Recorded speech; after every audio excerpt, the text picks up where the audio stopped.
How's it going out there, everybody?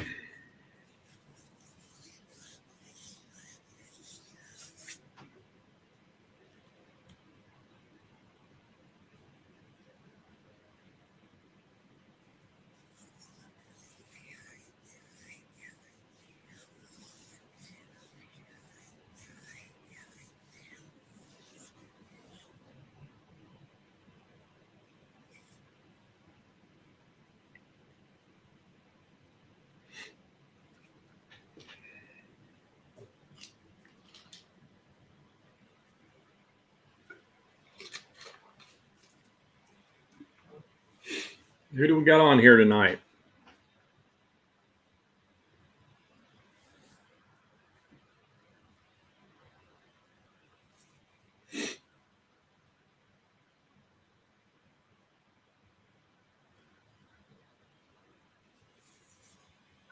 John Seats, good to see you, bud. Scott, good to see you on here, man. Let's get a few more people fired up here. They're rolling in now.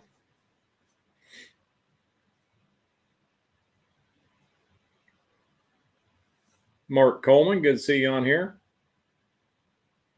Old Anthony. Good evening, buddy.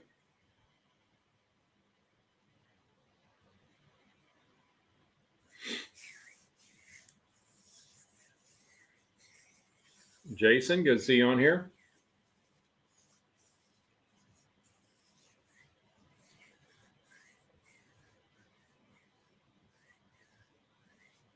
If anybody's getting any rain, send it my way. I need it bad. You got storms all around us tonight, and I can't get nothing on food plots.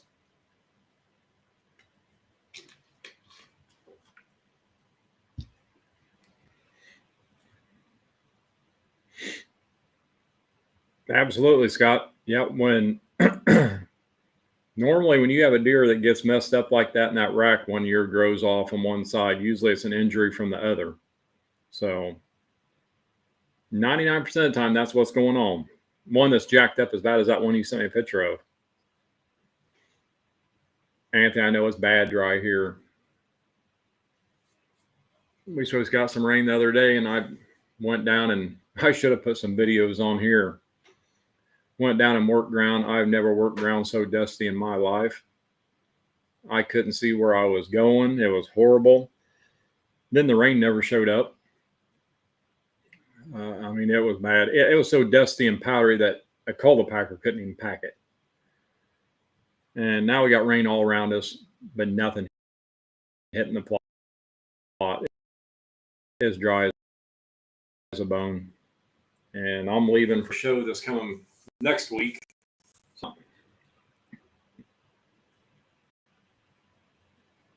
Now, I hear you, Jason. Fingers crossed you get some rain. I've been crossing mine for 3 days now, and I can't get it. Scott, that'd be a great deer for your grandson. Absolutely.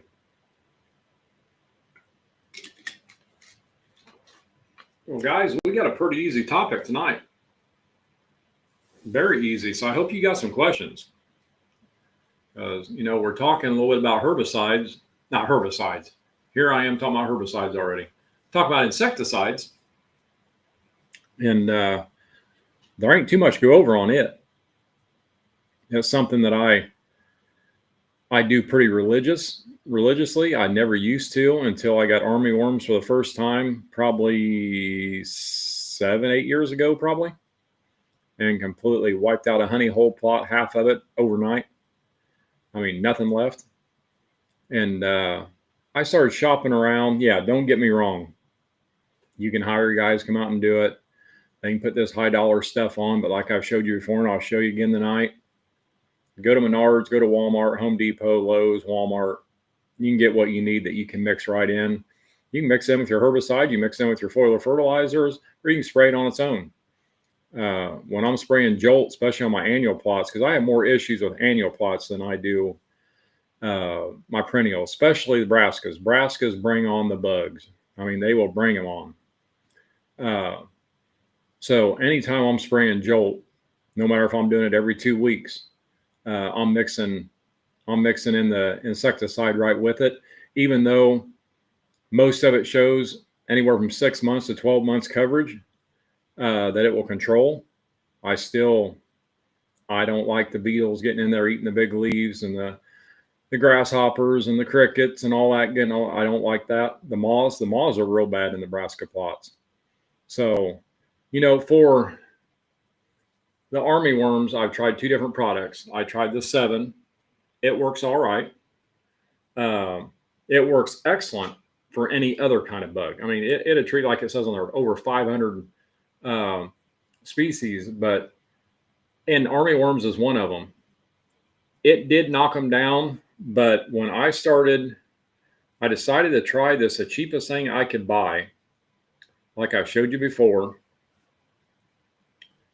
and that's right here. A $6 bottle of Menards concentrate. I think it costs $5.99, $6.99. That stuff is worth its weight in gold, especially when it comes to caterpillars, army worms, anything like that. I mean, it will literally knock them dead. Now this one here, it shows it's about a 3-month. I'm mixing in about 3 ounces per gallon of water. That's only covering about 2,000 square foot. You really got to watch it when you spray this stuff because it takes a lot. Just like the 7 here, you're at about, if you're spraying an acre, you're spraying up in there to about, I average about 60 ounces per 10 gallons to spray an acre of water. So, I mean, and it's not really pouring it to it chemical wise. That's what they actually recommend. I run 3 ounces on the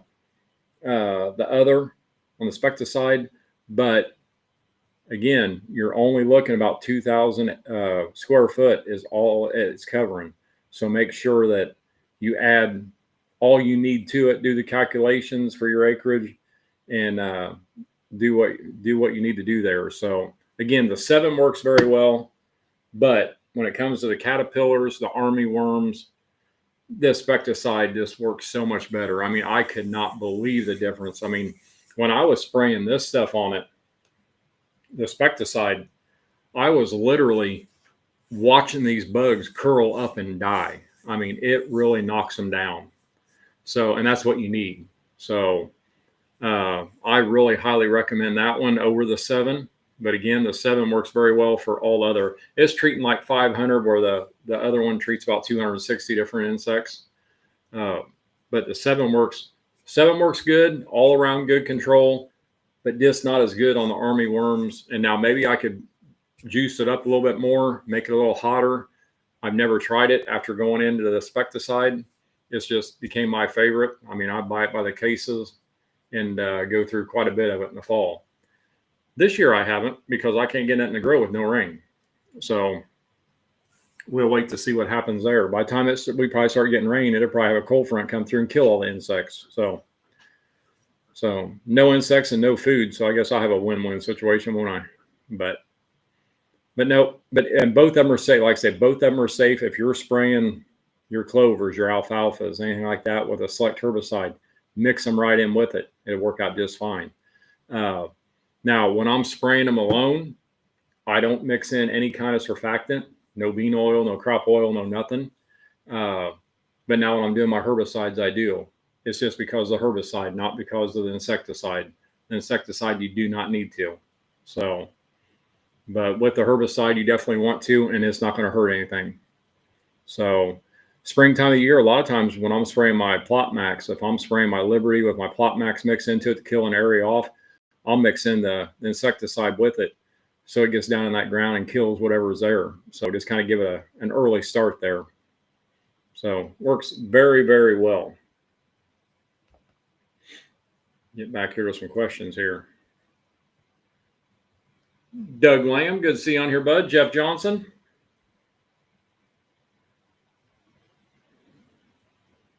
Anthony, exactly. Them army worms can hurt your fillings in a hurry. And they can do it overnight. It is crazy. Mike, good evening, bud. Kevin, good to see you on here. Old Steve Cooney. Have you talked? Oh, man, I forgot to call Steve Cooney back, and he just called me out on it. Man almighty. Absolutely, but I have talked to Eric, and he is actually getting me some information. I was just down there last Friday and picked up a deer head and a turkey, and he was going to get me some information. I need to call him. I'll do that when I get off here tonight to see what he has, or actually I'll text him. It'll be 8 o'clock. I'll text him to see what he's got made up for me, and I'll get with you the next day or two, but I apologize about that. Steve and I are talking about planning a trip fishing down in Texas. I don't know when I'll ever get time, but we'll figure it out. Fish you too, man. But no, back to insecticides. Again, easy topic tonight. There ain't much to it. Spray it, walk away from it. Just like we pray for rain, pray it kills all the bugs. I mean, bugs can be very damaging. If you ever look at a brassica plot, you take a 1-year brassica plot, the bugs aren't bad. You take a 2-year-old brassica plot, you start seeing a lot more bugs. 3-year, they're destroying it. So that's another reason that you really want to rotate your brassicas, because they get very, very buggy. Now, I'm not saying go spray insecticides and plant them another 4 and 5 and 6 years, because they're destroying the soil at the same time the bugs are destroying the plant. So always rotate them brassicas. But the insecticides work very well as you are growing your first, second, third year, or into that 3rd year. You can use all the insecticide you want on them to help kill that stuff off. Jason, are you in your new man cave? Nope, I'm not, bud. Not yet. I actually I got to get some insulation put in the ceiling. I'm getting ready to put some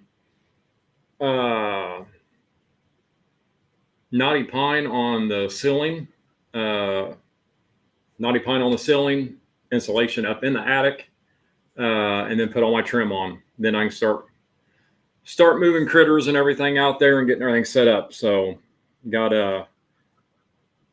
been waiting for a little drywall mudding, but I bought a mini split that's supposed to came pre-charged.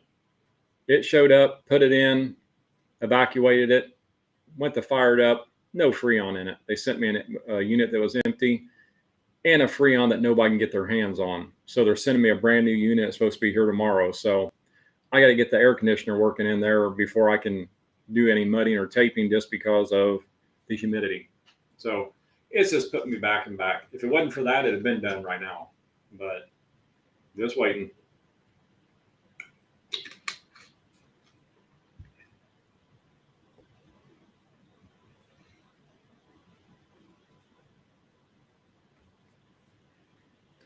Jeff Johnson, so the insecticides will have sort of a residual effect that works on the weed killing and even the carryover. Absolutely, bud. Yes, they do have a residual effect.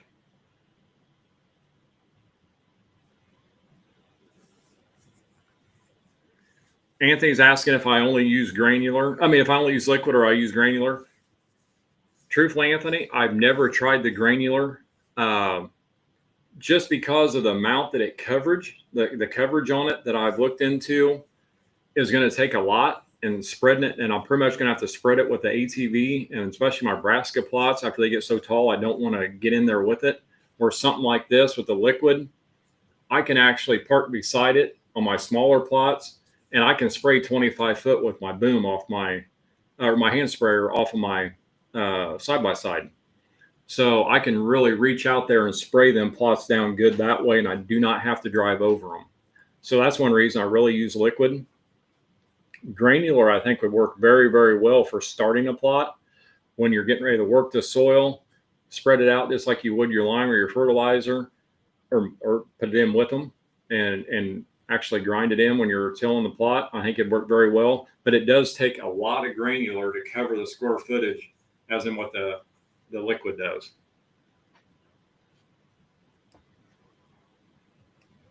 John, good to see you on here, bud.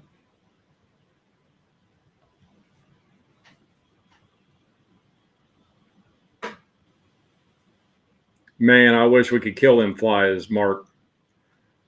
I call them sweat bees. Everybody calls them flies, and they're Hoover flies and all that. Them things are horrible this year. I made the mistake what did I do?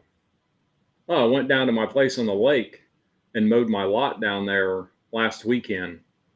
Made the mistake leaving the windows open on the truck. There must have been 9 million of them inside that truck. Holy cow. They said this is one of the worst for them.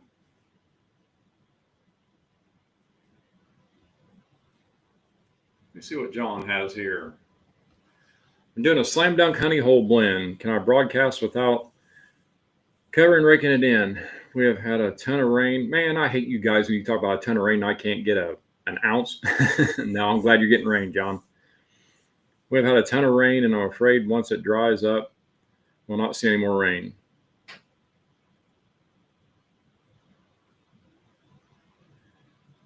If you were doing honey hole alone, John, I would say you're fine. But with you doing slam dunk with it, you need to get some coverage on them peas. It'll work okay for a throw and grow type variety, but what you're going to have there is every bird out there is going to pick every pea out of that plot if you don't get them covered. They'll still pick some of them out if you don't get any rain. But the honey hole, I love planting it as a throw and grow type variety on the good seed, the soil contact. But the slam dunk, that pea is going to hurt you really bad. You're going to take a chance of losing it.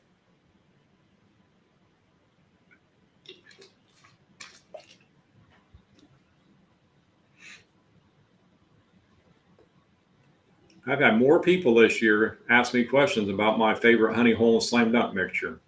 I love it. Something I've done for years. Make sure I didn't miss somebody here, guys. Like I say, ask away. You want to ask some questions. Because like I say, this is a very easy topic tonight. We can throw in there anything you want to throw in there.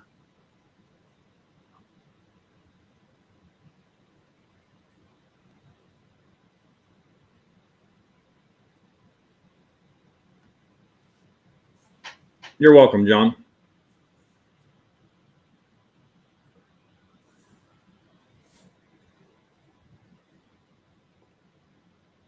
Stick with me, guys. Just making sure. I hate when I miss a question for somebody.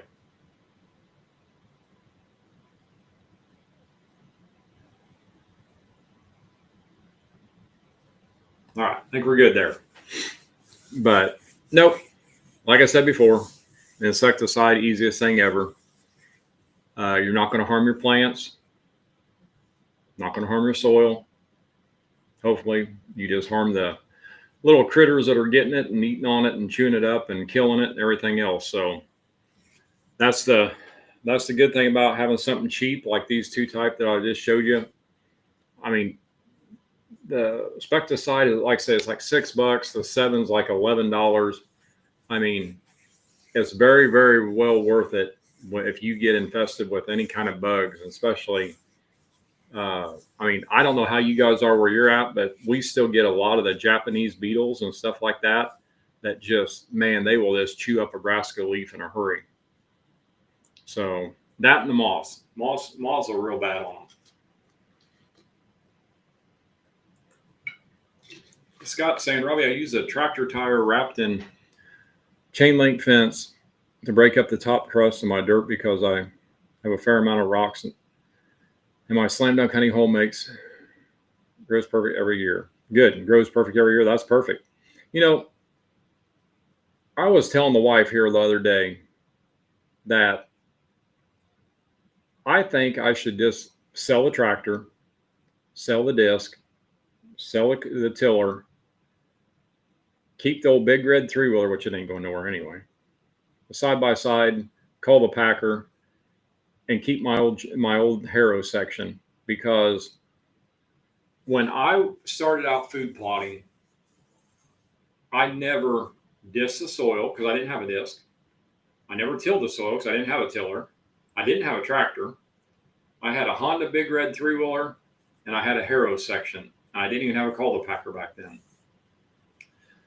I can go back through pictures that are almost 30 years old. I can tell you just by looking at the picture how I work the ground, because my plots back in that day were so much more beautiful than when I tear the soil up now.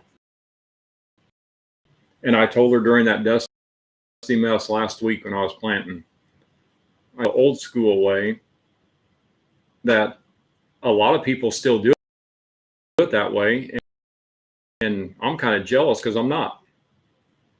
The more you tear that soil up, the more you dig into it, don't get me wrong, it grows, it works out good, makes a beautiful plot. But I'm not kidding you. My plots turned out better back in the day when I hand broadcasted them in. And back then I didn't have a cultipacker, so all I would do is take my 3-wheeler with a 15-gallon sprayer on it, fill it full of water, and I would drive back and forth over that plot to pack it in. I'd broadcast my seed, and I'd drive back and forth over it to pack it in. And all that water in that sprayer was for was this extra weight, just to pack them seeds in. And then I'd dump the water out on the ground. So, and I had the best success that I've ever had. I'll tell you the best plot I ever had, and I know I'm getting off topic, but we're always talking about tilling, and you think you need to have all this high dollar stuff, and you don't. Now what I'm getting ready to tell you is a high dollar piece of machinery that I borrowed, but I had a barn lot on one of my properties that was growed up in multiflora rose. I would spray it and spray it. It would die, come back, die, come back. I never could get rid of it. So a farmer let me use his truck, trailer, and a skid steer 25 years ago, probably 28 years ago. And I took that old skid steer down there, an old tired skid steer, an old Bobcat, had an old tooth bucket on it. And I went through there and I scraped out all that roots. I back dragged that thing with the damn tooth bar on that skid steer. I ran over it all over, and it just turned that top to a nice little 1/2-inch powder on top. And it was kind of in a shaded type area in this barn lot. I planted that with Game Changer clover. I drove back over it with that skid steer, and you guys seen the pictures 100 times on social media, and I use it in my seminars. That's the best looking plot I ever had in my life. I never dug the soil up, never did anything. I just disturbed the top, and that's all we need to do is disturb the top of that soil just to break up that top little layer and give us a nice little fluffy seed bed that we can compact, put our seed down, and pack it back in. That's all we need. We don't need a $300,000 tractor and a $10,000 8-foot tiller. We don't need that. Now, if you're planting 5, 6, 7, 8, 9, 10 acres at once, you need a little bit bigger, but nothing like that. But you need a little bigger equipment than just an old 4-foot harrow section because it'll wear you out. But no, it is. I need to show you guys a picture. I promise you I'll have it on here next weekend for you. There is a good friend of mine, owns an archery shop, and he has an employee. And this employee he's a younger guy, probably in his mid-20s, maybe late 20s, probably mid-20s, probably 6'6", probably weighs 250 pounds, just solid, big, ripped muscle guy. I mean, he's a monster. Nicest guy you'll ever meet. He got to buy his first farm, and he might be even on here listening to this. Got to buy his first farm, had a nice little area to plant some food plots. I got with him at a show because my buddy that runs the archery shop is a promoter for this show. And he got some seed from me, asked me how to do it. He told me, he goes, I don't have the equipment. I don't have the money to buy the equipment. He sent me a picture of him with a 4-foot harrow section with a rope tied around it and wrapped around his waist. And he drug that whole 1-acre plot with his own 2 feet, pulling a 4-foot harrow section to break up the top of that soil.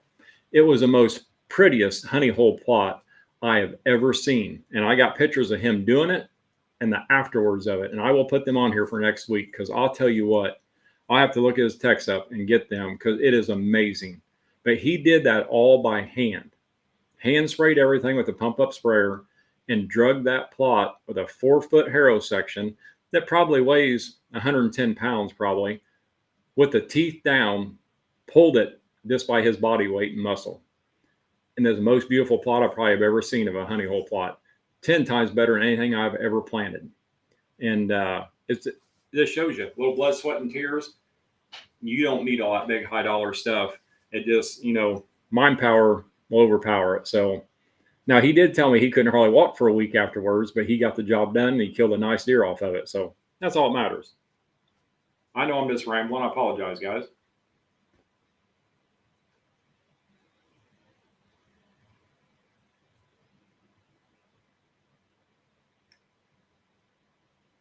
Mark, I buy that Insecticide. I buy it I buy all mine at Menards. It's like $5.99 for a concentrated bottle. But Lowe's has it. Walmart has it. But I just buy mine. It's the cheapest at Menards. In I've never seen it come in a larger volume of concentrate. They do have gallon containers of it, but it's already pre-mixed, and you're paying more for that than what you can actually mix up with the 32 ounces of concentrate. So that's why I go with concentrate. So I mix my own up. Not saying that somebody doesn't have it in bigger, but I haven't been able to find it.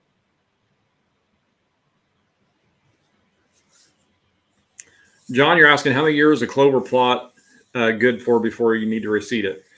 It's going to depend on the clover varieties, but like with our trophy clover, you'll get a good 6 to 7 years of growth, of good growth, before you start seeing it dwindle down. Now, like with me, one of my clover plots is over 20 years old this year. But what I do, I go in depending on what it looks like, I'll go in every third or fourth year. If I start seeing some dwindle a little bit, I'll lightly overseed into it. And then when the old growth's going out the next year or so, the new growth's starting to come in. And that's how I've kept that plot going, and a good maintenance program as well, for so many years. But most of your typical clover, you get into your warm season type clovers, your forage clovers, you're looking 4 to 5 years of good growth. With our cool season forage clovers that we use, the varieties that we use, you're looking at a good 6 to 7 years. Now, like our game changer clover, with that being a shade tolerant clover, you're looking more about 4 years. You might squeeze about 5 good years of growth out of it, but it's going to depend on Mother Nature as well too. You're getting a lot of drought, stuff like that. And let's say the trophy clover, you get into some real serious drought type situations. And I've had this issue before where I thought I was going to lose my plot, where say you're 4th or 5th year in on a plot and you haven't overseeded into it yet for any fresh growth coming in, new root systems getting developed, you get into a real bad drought, it can really stun that clover really bad, and you might lose a year or so on it. So, but yeah, usually 6, 7 good years of good growth.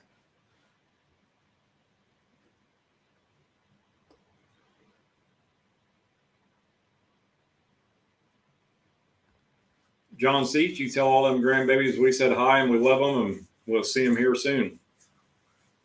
Well, actually, I'm going to see you guys here soon. I guess we won't see them till probably September when we come down for the banquet.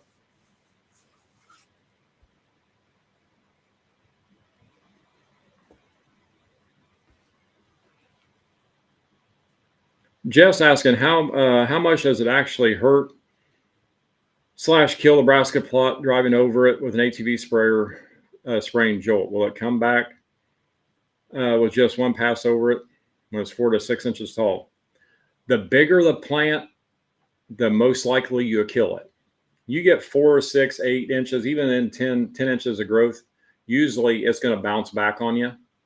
Where it won't bounce back is usually where you get down to an end somewhere. And if you can't drive out of the plot to turn around, usually turning around in the plot is what's going to rip that plant apart.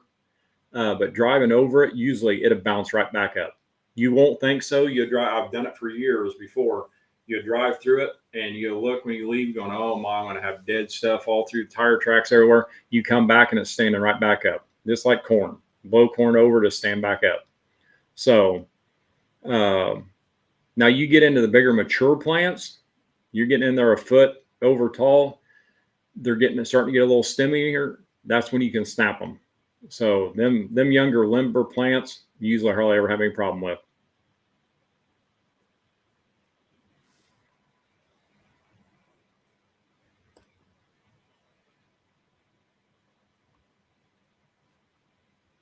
Scott, you're right. Them Honda Big Reds are like gold. I have 3 of them, so they're my babies.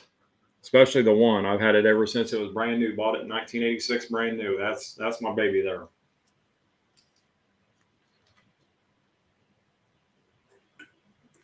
It's a good thing I'm married because I'd probably have 30 of them if not.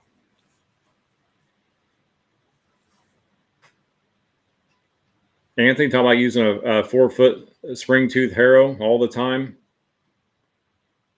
You're damn sure not going to pull it by hand. I hear you. Them spring tooth harrows are the best thing ever. I'm telling you what. I remember trying to find them here for a buddy here a while back. We even got a marketplace looking. You know, here in Central Illinois where I'm at, every farmer had harrow sections laying as far as you can see. But when the steel prices got up in the wrecking yards, 10 years ago or so, all them farmers cleaned their barn lots out, and you can't find a harrow section nowhere. And I couldn't believe what them people were getting out of a 4 or a 5-foot harrow section on marketplace. There's people buying them for 150, 200 bucks. I've junked so many of them in my lifetime just building things out of them. It's crazy, but they're worth their weight in gold.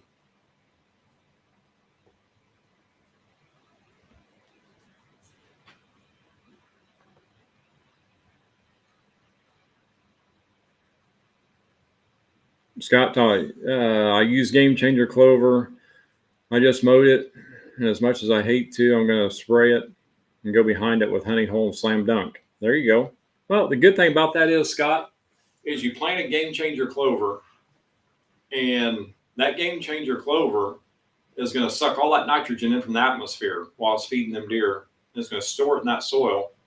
Then when you plant that honey hole and that slam dunk that are nitrogen lovers, man, it's going to give them a heck of a kickstart, and it's free fertilizer for them. They thrive on that nitrogen. So that's what I do with all my annual plots. I plant clover in them every spring, and then I work them up and plant my annuals in the fall just because I want them to feed the deer and feed the soil at the same time.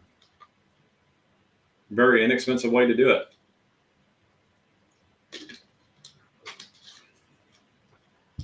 All right, who am I missing here?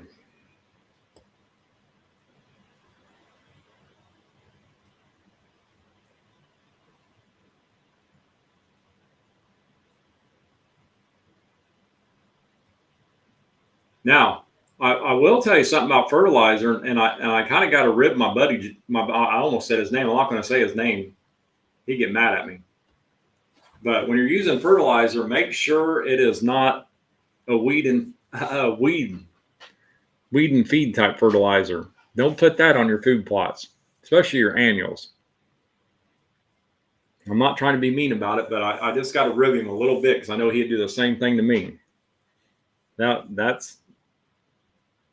just sucks. That's all I got to say. And he knows it too. And I know he's probably laughing about it right now. That stuff holds a pretty good residual on a lot of plants in the ground. So watch your weed and free feed. Old Timmy Lambert, my old good buddy Timmy. You got that right, buddy. 3rd year for me. It's same here. It's dry as a bone. I take it you're not getting anything at the house because I was watching the weather right before I came down here, and it was bouncing all around us and nothing hitting you or nothing hitting me. So it's killing us. You ever do get some rain, Timmy? I got that honey hole here for you need.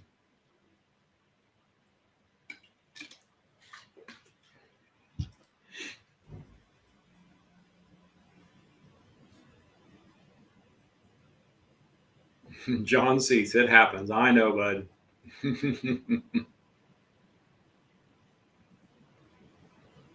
I was talking about the weed and feed. That was my old buddy John Seats that's on here.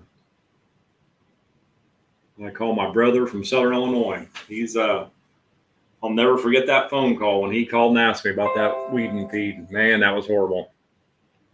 But it's all good. It's out of there. Get some other stuff planted, doing good.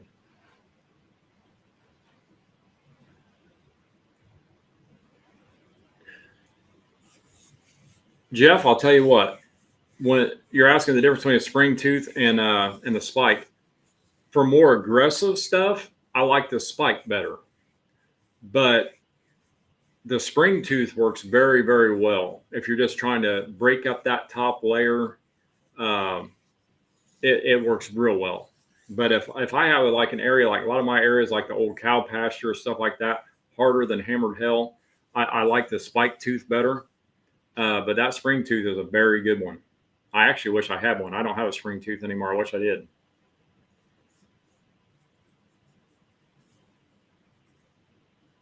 Robert, that was a good. There was a good story behind that, and a lot of advice.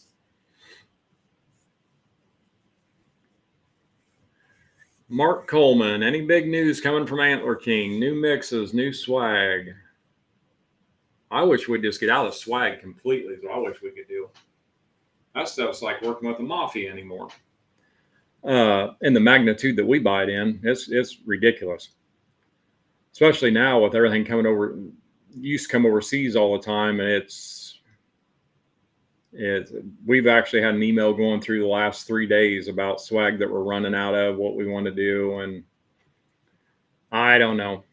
I'd kind of wish they'd just keep hats and get rid of the rest of it and be less of a headache. But the shirts are nice, the hoodies are nice.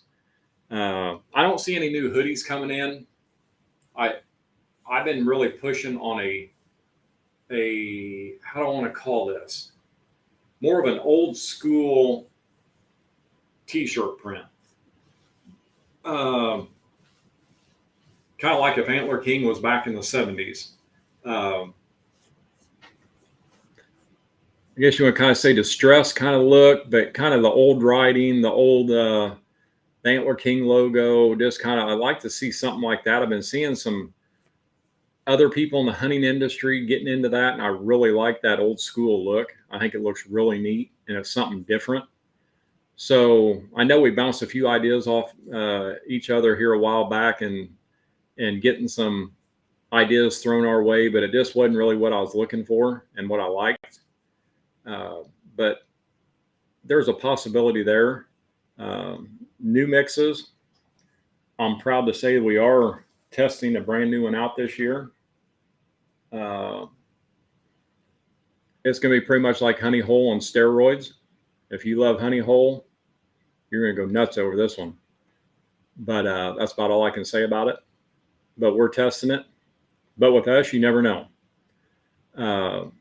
We test our products a lot different than other people. We're sending this around to about, I think we're up to about 14 different states right now, testing for different regions. And this is going to be our first fall testing it, including myself.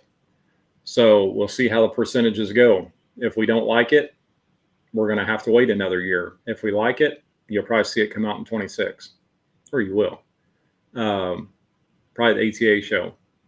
But we got to get the testing done just right. Laboratory wise, grows great. Germination rate is awesome, but we like the infield, Mother Nature throwing us curveballs. That's the way to test seed, not throw it in a bag and throw it on the shelf. So hopefully, we did a lot of studying on these percentages, on these different varieties, and there's quite a few of them. To get it just right, where nothing's going to compete with each other. So I'm thinking it's going to be a good outcome. Now for me this year, I can't tell you because I can't get enough rain to grow anything. So if I don't get some rain before too long, it's hard telling. But now I know it's up in some other places where people's got a lot of rain in different states, and it's looking really good. So at a young growth, but that's something that's really coming through right now is a mix. Working on a second one. It's probably be a 27, 28 type product just because we're going to have to do a lot of testing on it because it's something completely different. And we don't want to throw it out there without it being perfect. So, but no, this, what I call Honey Hole and steroids, that's pretty much what you're looking at. And then everybody, I know Jason, I think he's had it, or no, it was Chris. Chris did. You're probably seeing a lot of stuff about our big boy tubs, our 200-pound blocks now. They're going over like wildfire. I mean, it's too good right now on how good they are. And I almost got myself in trouble with the DNR because of them, not thinking nothing about it. If you haven't seen them, they're actually cattle tubs, the great big 200-gallon cattle tubs. And it's very similar to Grainiac is what we have in them, except for the aroma. And I had a couple shipped to me because I need to do a bunch of video content on them. And I took them off the pallet I stuck them on my trailer. We was going to take them over to Indiana, set them out, do some footage the next day. So I had them sitting on back of my truck, or on back of my flatbed trailer in my driveway. And I look out that evening and there's 2 does eating out of them on my trailer. And I got video to prove it, which is unbelievable. Except I'm in Illinois where you can't do that. So I had to run the deer off and go out there and put plywood over top of them. And them deer hung out there smelling and walking around that trailer. The next morning we got up, they're out there by the trailer walking around. It's amazing the draw these things have. It's ridiculous. I would love to be able to use the content for social media just because who would ever thought they'd be eating out a 200-pound tub on top of my flatbed tandem axle trailer? But they are. But I'm in the wrong state to do it. So they're in Indiana now, got the footage done. But what I'm saying there, it's too good for what it is right now, is because they're not shipper friendly. They cost more to ship them than they do to buy them. So we're working on right now. There's a lot of stores picking them up, dealerships picking them up, and they're selling that way because they're buying them by the pallets. And it's a lot shipper friendly that way. So that's why you don't see them online. That's why you don't see them on our website, is because the shipping's outrageous. They have to come truck freight. So we're working on a pricing program, a shipping program, and all that. We thought we'd have more time to work on that just because we didn't know how well they would go. But they're going like crazy, and these dealers are buying them left and right, and they're selling them left and right. So now we got to get this where our consumers online can get their hands on them at a decent price for shipping. But that tub's something that we just kind of threw out there down south and didn't let nobody know. And now it's up. We got them in Ohio. We got them in Illinois, but can't use them in Illinois, but you can sell them in Illinois.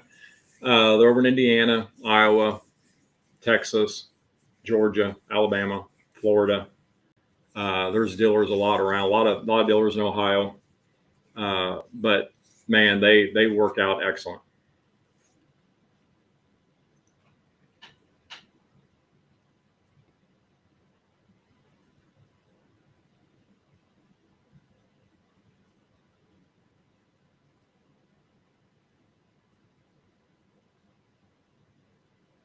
Oh, Robert, you're just asking me if that was a real thing or not. Them 200-pound blocks, yes, just like I was saying, that is a real thing. But yeah, they're not on the website. It's a dealer only product right now. Roger Neal, good to see you on here, bud. Jeff, I know you're always up to testing some stuff. I know that. Yeah, Robert. Yeah, I just answered your question. Yep. Yeah, they've been pretty quiet. We haven't said anything. I haven't posted anything about them tubs, and then a dealer posted something here about 2 weeks ago, and then everybody started posting them.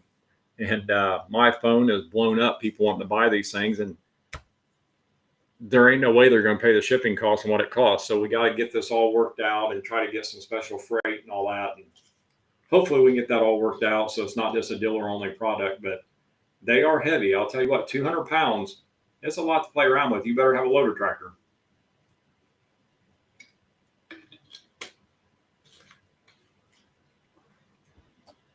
Mark, yeah, I mean, a link on the website that connects you to the stores that have the 200-pound tubs. We can do that, and it's something probably that I'll look into about doing. I'm trying to think on how our website's together. Let me check on that. I'll get with the marketing guys and check on that, see on how, if that's an ad that we got an add on to, or if it's already something there that we can play with. I'll see how that works, because we have nothing about these tubs online yet.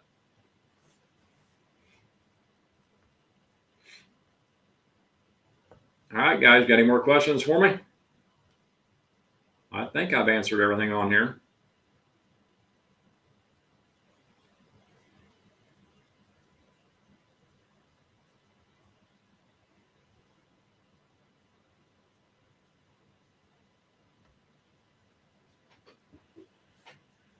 Yep, looks like I have. As you can tell, I'm ready to talk tonight, so just ask away. If I don't know the answer, I'll make it up and make you believe it.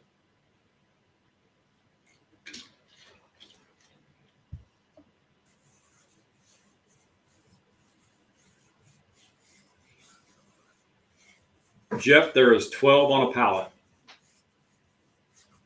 12 tubs to a pallet.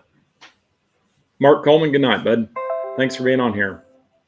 But yeah, there'll be 12 tubs per pallet. Look that up for you real quick, bud.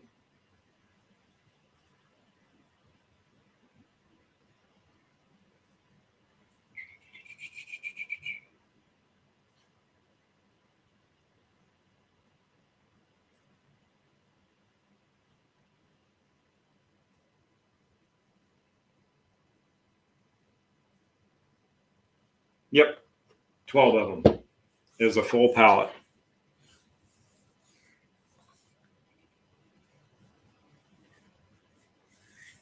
But yeah, them would probably go pretty well for you there in your store, Jeff. Get them guys that are coming in. If they're eating them Grainiacs up, they really like these.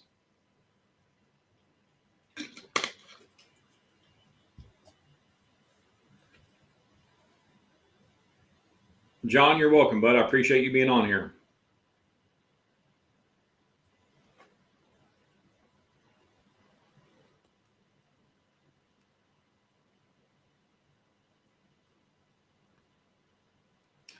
Robert asking, why doesn't Tractor Supply have clover fuel in stock? I take it that your Tractor Supply must carry it. Not all Tractor Supplies carry clover fuel. Depends on where the buyer wants to put it at. This time of year, Tractor Supply is doing a lot better because they changed their program. They used to be a fall hunt. They called it what did they call that? Their deer event. They would only they get products in about July, August. And then when they sold them, they were done. So they could get their stuff ready for the spring stuff, as in meaning grass seeds and all that stuff. They decided they were selling so much that they were actually going to take on more product and run it more year round. Some stores carry more than others. Some stores order more than others. It just really depends on the buyer and what he puts in there. I know with how everything's been going, usually it's about a week or two after something's gone before they get more back in, if they are getting it back in, because I see the POs come through. But it really depends on the store manager of getting it in a timely manner. It has nothing to do with us. That's the only negative thing. We have no control of that except for when my pro staff guys go to a store and tells me something's out. I rely it to our sales manager. He'll get a hold of the buyers of whatever stores they are. Nope, I mean, not just Tractor Supply, but any store that carries our products. They kind of put a bug in there. That's about as far as we can go with it. It's up to the store, the manager, and the buyer to get it taken care of. So hopefully they get some more in there for you. But you just never know.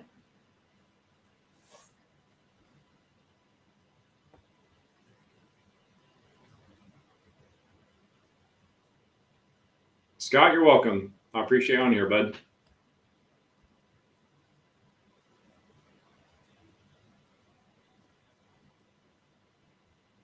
Old Dickie Bobs. I know exactly where you're talking about, Scott. They do carry a lot of Antler King products. Old Dickie Bobs.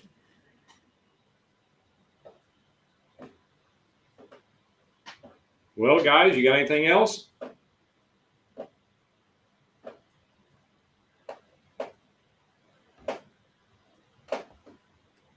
If not, we're going to be getting off here shortly and let you guys enjoy the night.